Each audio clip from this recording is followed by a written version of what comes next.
kolektor, eh, pelaku seni itu kan akan sangat membutuhkan yang namanya kolektor. Suka tidak suka. Bagaimana Om Agus mendapatkan kolektor? Karena untuk hidup yang tanpa bekerja di bidang kantoran yang bulanan, otomatis Om harus menjual lukisan. Ya. Nah, bagaimana untuk mendapatkan kolektor itu, gitu loh? Ya istilahnya jujur aja, trik atau tipsnya lah untuk dapat kolektor itu seperti apa? Saya waktu pameran tunggal pertama tahun 2000, istri saya tuh rajin lihat-lihat nih pengusaha ini alamatnya di mana, alamat kantornya di mana. Okay. Nah itu ya. Jadi ini saya sharing aja sama teman-teman. Jadi pameran tunggal, sebelum pameran tunggal 2 minggu ya, kalau kurang lebih 2 minggu sebelum pameran tunggal kita udah nyetak katalog. 2 minggu okay. Sebelum pameran, sebelum pembukaan pameran, sebulan kalau nggak salah malah. Sebulan, enggak, 3 mingguan lah, 3 minggu sebelum pameran katalog udah jadi. Saya udah ini alamatnya mana, sebar, kirimin ke mereka. Nggak kenal kan orang itu, biarin aja. Nanti dari 100 katalog yang saya sebar, nggak, pasti ada beberapa orang yang datang, yang nonton, yang saya dapat undangan, dapat katalog dari Anda segala macam, bla bla bla bla. Nah itu akhirnya dia menghargai. Soal membeli atau enggak urusan belakang. Ya kadang-kadang seniman kadang-kadang takut sama namanya biaya. Kita menyebar aja dulu. Sekarang gini, kalau kita ini ada danau banyak ikan, kalau kita nggak menyebar umpan, bagaimana kita bisa dapat ikan? Nyebar aja. Umpan 100, nggak mungkin 100-100-nya nggak dimakan sama ikan.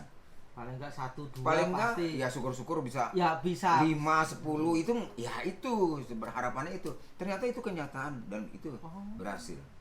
Berhasil gitu. Sebar. Siapa ini? Sebar, dikirimin. Nanti ada yang kan kelihatan ada orang yang peduli. Terima kasih loh. Ada yang telepon, terima kasih saya dikirimin katalog, udah nyampe katalognya. Mudah-mudahan saya bisa nonton pameran Anda nanti. Saya belum kenal tuh. Nanti datang. Kan saya nggak tahu orangnya. Pak, saya yang dapat undangan dari Bapak ini, saya dapat katalognya. Oh terima kasih. Ya itu kayak seperti itu. Itu lama-lama udah sering kan. Udah kalau ada pameran tunggal kasih tahu lagi saya ya. Dia beli satu atau tidak beli nggak masalah. Paling tidak dia kenal kita. Oh iya. Nanti kalau pameran tunggal kasih kabarin saya ya. Lama-lama kan dia juga bisa beli, ada yang beli. Mungkin Dia ngomong sama teman-temannya nanti. Nah bawa temannya. Suka bawa teman. Itu melebar itu karena itu. Jadi kiatnya harus begitu. Jadi jangan pernah takut sama biaya. Jadi kalau pameran tunggal bikin katalog yang bagus. Karena sejelek murah nih. Katalog lebih baik nggak usah bikin. Karena apa? Bakal dibuang. Ya kamu bikin pameran, yang penting ada katalog, tapi jelek dibuang. Bikinlah kayak buku semi buku kecil sedikit ya. Tapi orang mau buang sayang, disimpan. Nah itu. Dan terus kalau kita banyak sekali kejadian, bisa seminggu, bisa 2 minggu, bisa sebulan, bisa setahun, itu banyak sekali orang bilang, Pak Agus, saya dapat katalog ini loh, ini saya baru ingat nih, ini lukisannya masih ada nggak? Seperti itu. Itu seperti bom waktu. Kalau kita ngasih katalog ke orang itu, kalau yang kita nggak tahu bakal dia suka sama lukisan apa enggak, itu seperti bom waktu. Bisa meletus seminggu atau 2 minggu atau sebulan atau setahun, itu biar aja. Nah itu kejadian seperti itu banyak dari hal-hal seperti itu.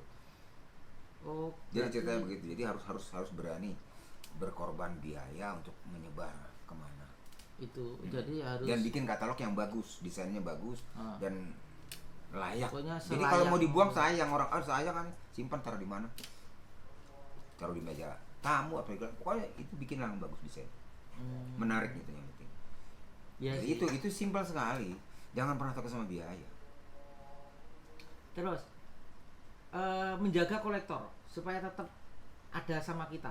Nah itu ini Bos Joko tuh pinter gitu. Bos Joko pinter ya. Jadi kalau ini alamatnya udah tahu, udah kenal gitu kan. Kalau Natalan, kalau Lebaran, kasih kirim kartu. Kan manual, saya bikin kartu dari manual, saya kirimin. Pas kebetulan tahu ulang tahunnya kapan, kirimin bunga. Jaga-jaga itu loh. Sebenarnya itu jadi kan dia ngingat terus kita. Loh itu kadang-kadang gini, Mas Agus, teman saya lagi bikin kantor nih. Coba dihubungin ya. Dia mau suka tuh kayak melukis sama Mas Agus. Tolong nanti hubungin aja ini ngobrol, ketemu, itu banyak kayak gitu. Jaga. Jadi jangan pernah ngebohongin kolektor. Apa adanya, mengalir aja, bersahabat aja.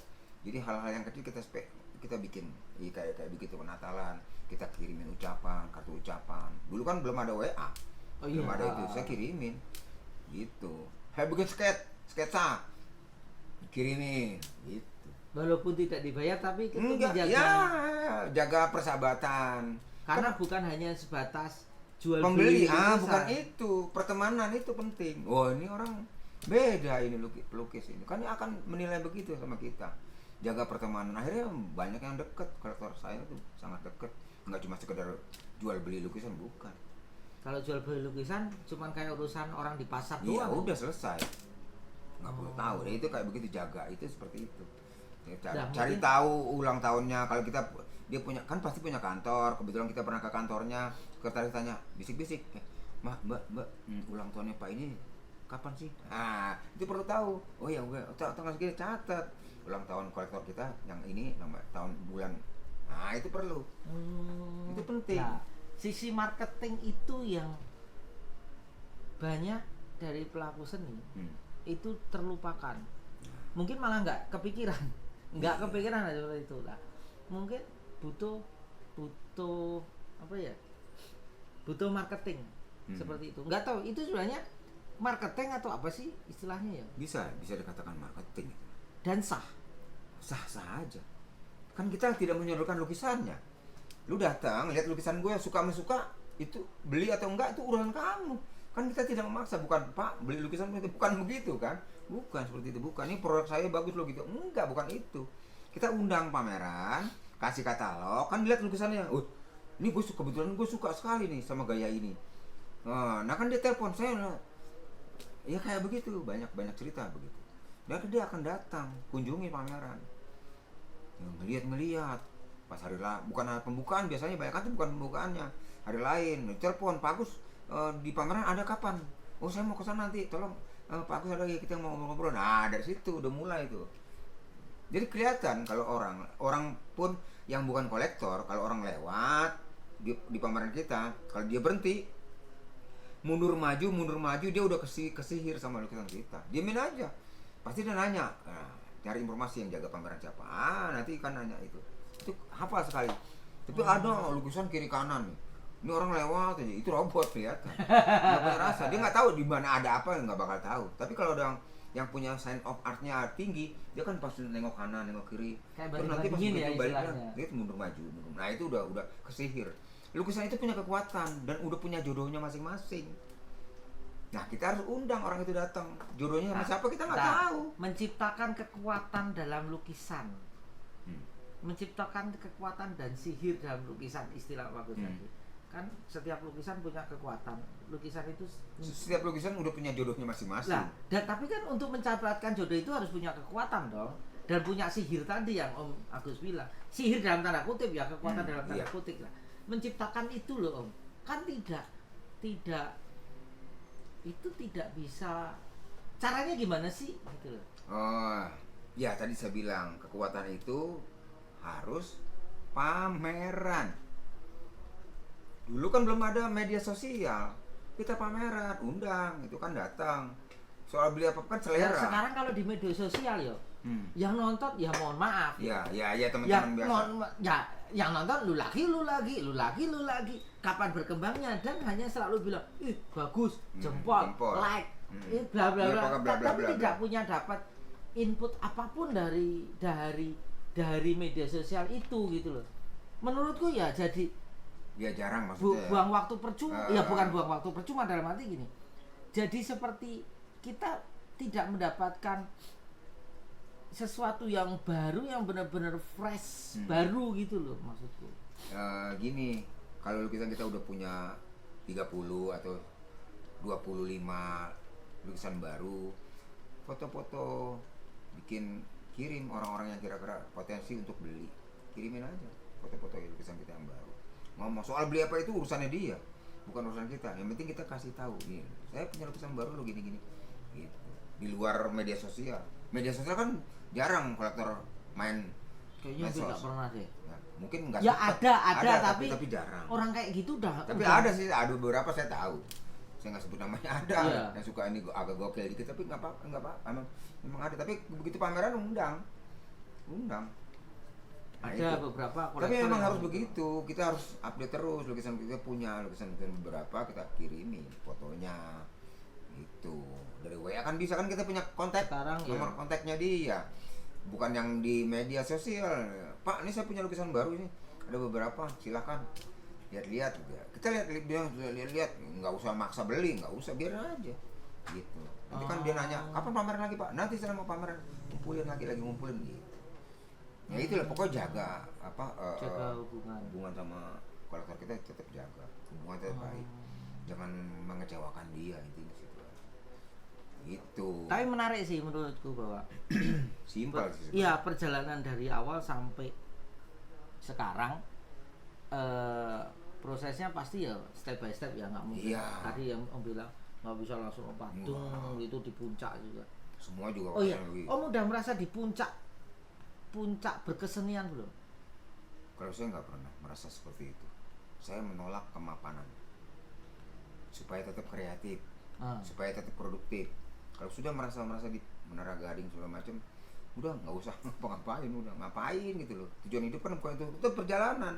Hidup itu perjalanan terus, sampai nggak akan pernah berhenti. Sampai kapan? Avandi pun ketika mau mati, mau meninggal itu tetap masih berkarya, masih dia. Nah seperti itulah. Berarti Jadi, ini bukan istilahnya gini. Yang Om lakukan sekarang, karya-karya yang dibuat sekarang ini belum Om anggap sebagai puncak dari berkesenian. enggak, tidak akan pernah manusia sampai puncak yang sesungguhnya puncak. Setelah dia sudah tidak ada, baru itulah Puncaknya. final. Itu Finish, itu namanya finish. Itu disempurnakan Tuhan namanya. Iya, mati. itu finish, itu namanya baru diwisuda sama Tuhan. Iya. Oh, si Agus seorang abstrak. Nah, itu bukan berarti ini besoknya nggak abstrak, enggak. Kita mengalir aja, berkarya itu mengalir aja. Ini abstrak nanti seperti apa? Kita nggak pernah tahu. Kita pemain, jalan aja. Pemain maksudnya yang skenario-nya kan Tuhan. Kita jalanin aja. Kamu pelaku, jalanin aja.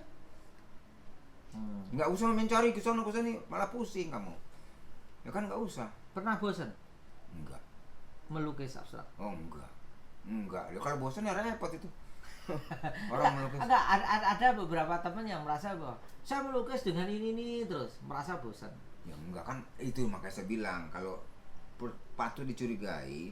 Kalau pelukis bertahun-tahun cuman gaya itu aja patut dicurigai. Terus laku, pasar bagus, perlu dicurigai. Nggak bergerak, itu perlu dicurigai. Dia pengrajin.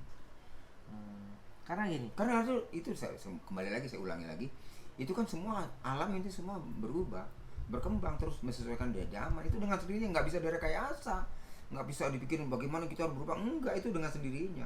Saya pakai huruf-huruf itu enggak saya paksakan, dengan sendirinya mengalir. Dan itu juga ya akhirnya orang bilang, oh itu karaktermu ya iya, bebas aja. karakter baru. Ya baru terus jalan kayak begitu. Jadi nggak usah ini harus begini, harus begini, nggak perlu. Jalan aja sejalan-jalan terus, pandang ke depan terus, jangan nengok ke belakang. Oke. Jangan nengok kanan kiri, nggak usah. Oh berarti kalau ada bisikan yang katakan, oh gaya gini gaya gitu baiknya ini pangsa pasar segala macam. Wah itu kan itu kan pandangan dia. Karena waktu Coba itu lihat kan main bola, itu komentator banyak sekali. Apakah dia dengerin semua komentator? Pusing, nggak bisa dibawa bola dia. Wah, aku bisa bawa bola, sana ngomong ini ngomong salah. Nggak, jalanin aja, kamu pelaku, jalanin.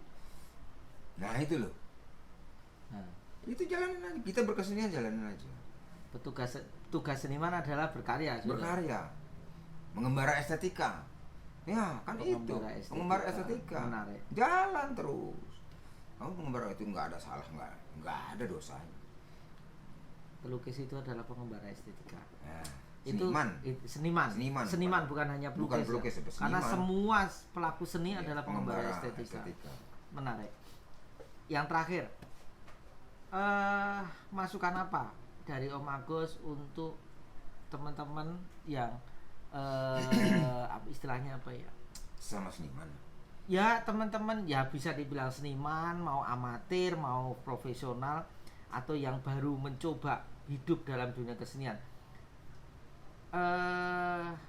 Apa apa yang menjadi istilahnya motivasi Om untuk teman-teman semuanya supaya lebih, kadang kan ada rasa bosan atau jengah atau karena lingkungan tidak mendukung dan lain-lain. Kira-kira kan Om pasti punya pengalaman tidak didukung oleh lingkungan mungkin, atau tidak didukung oleh siapapun, umpamanya ada yang istilahnya ngegol-goli, kayak sedikit menghambat gitu loh. Nah, apa yang jadi motivasi untuk teman-teman?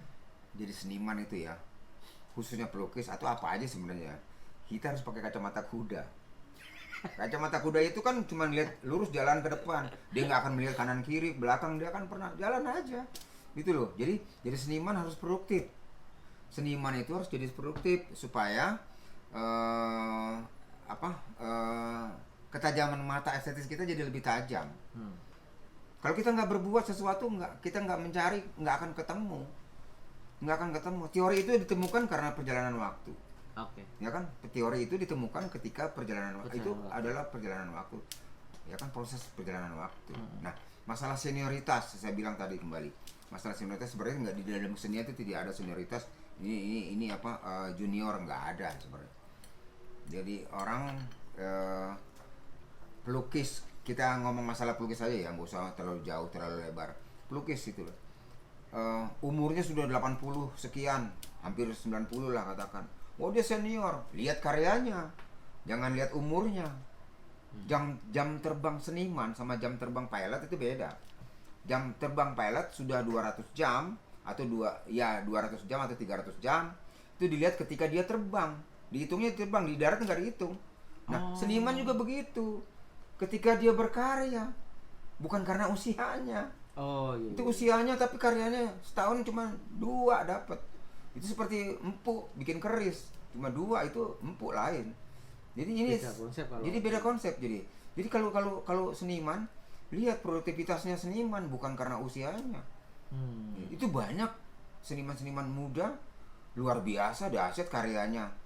Ya karena pencarian terus, dia mencari terus, nggak pernah puas, menolak kemapanan, sama seperti saya menolak kemapanan, terus berkarya.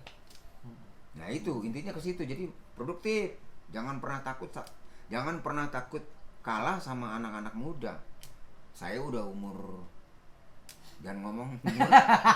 saya tidak mau kalah sama anak muda masalah kreativitas, tapi masalah rambut saya ngalah. Itu aja intinya. Oke. Oke. Terima kasih Pak Agus. Tapi menarik dari cerita Pak Agus. Ada menurut saya satu pemahaman yang baru buat saya adalah seorang seniman berkesenian. Seniman adalah dalam melakukan perjalanan estetis, pengembara estetis. Dan buat saya ini sebuah cambukan baru buat saya yang muda. Karena saya selalu bilang di komunitas di WS ini, saya selalu bilang, saya itu punya cita-cita. Om Agus itu jujur, bagi saya adalah musuh saya. Musuh berkarya. Iya. Om Agus itu musuh berkarya dan selalu jadi saingan saya. Saya selalu bilang gini, suatu ketika saya harus mengalahkan Om Agus. Suatu ketika saya harus mencapai apa yang Om Agus capai, dan saya harus lebih tinggi dari yang Om Agus capai. Karena saya merasa gini, Om Agus dulu nggak didukung oleh sosial media, nggak didukung oleh komunitas, sementara saya didukung oleh sosial media dan didukung oleh komunitas. Ada minus plusnya. Ada plus yang jauh lebih banyak yang bisa saya dapatkan daripada Om Agus. Dan kita sama-sama makan nasi. Jadi saya pikir, masa Om Agus bisa, saya nggak bisa. Nah itu aja. Itu sangat manusiawi, itu bagus. Nah buat saya Om Agus musuh saya, tetapi dia juga guru saya. Dalam belajar saya banyak belajar dari dia. Tapi guru saya adalah musuh saya juga, supaya saya punya itu pengalaman, punya hal yang harus saya kejar. Dan Om Agus pun menganggap saya musuh dia, yang harus dia hati-hati. Dalam arti gini, dia mau aku disusul. Ya jangan sampai dia mau disusul. Tapi saya juga harus bagaimana caranya menyusul dia, berusaha semaksimal mungkin. Bagi saya itu sebuah persaingan yang sangat sehat, dan sebaiknya pelaku seni berharap melakukan hal seperti itu, gitu, supaya kompetisi berkesenian itu selalu ada, gitu loh. Karena ada beberapa pemahaman bahwa ya kalau ada hal yang baru simpan aja buat sendiri segala macam. Buat saya itu malah membunuh kesenian, karena seniman juga seorang guru yang harus berbagi ilmu pada siapapun. Ya, pokoknya jangan pelit sama ilmu. Nah, Jangan pelit sama ilmu. Niscaya ilmumu akan tambah. ditambah. Semakin kita memberi, semakin kita Semakin. mendapatkan jauh lebih banyak daripada Ya. yang kita berikan ke orang. Kira-kira mungkin segitu dulu, sudah cerita sama Om Agus. Mungkin next saya akan main lagi ke sini dengan cerita baru sama Om Agus. Oh iya, kita mau beberapa kali pameran ikut ke luar negeri. Oh iya, Om Agus ini sudah pameran kemana aja? Om? Keliling dunia. Gak usah ngomong lah. Saya sebenarnya juga malu kalau ngomong mau cerita, karena saya belum seberapanya. Cuman saya pikir saya punya kesempatan untuk beberapa kali bareng Om Agus pameran di luar negeri, di Itali, di Swiss segala macam, dan di situ saya banyak belajar pengalaman berkesenian juga. Ya, kira-kira seperti itu. Mungkin nanti akan cerita baru. Kalau Om Agus punya ide baru dalam berkarya dan bisa belajar lagi, saya pun pasti akan belajar lagi untuk nyuri ilmunya lagi. Kira-kira gitu aja. Terima kasih teman-teman. Jangan lupa like, share, and subscribe. Komen juga di YouTube saya. Terima kasih.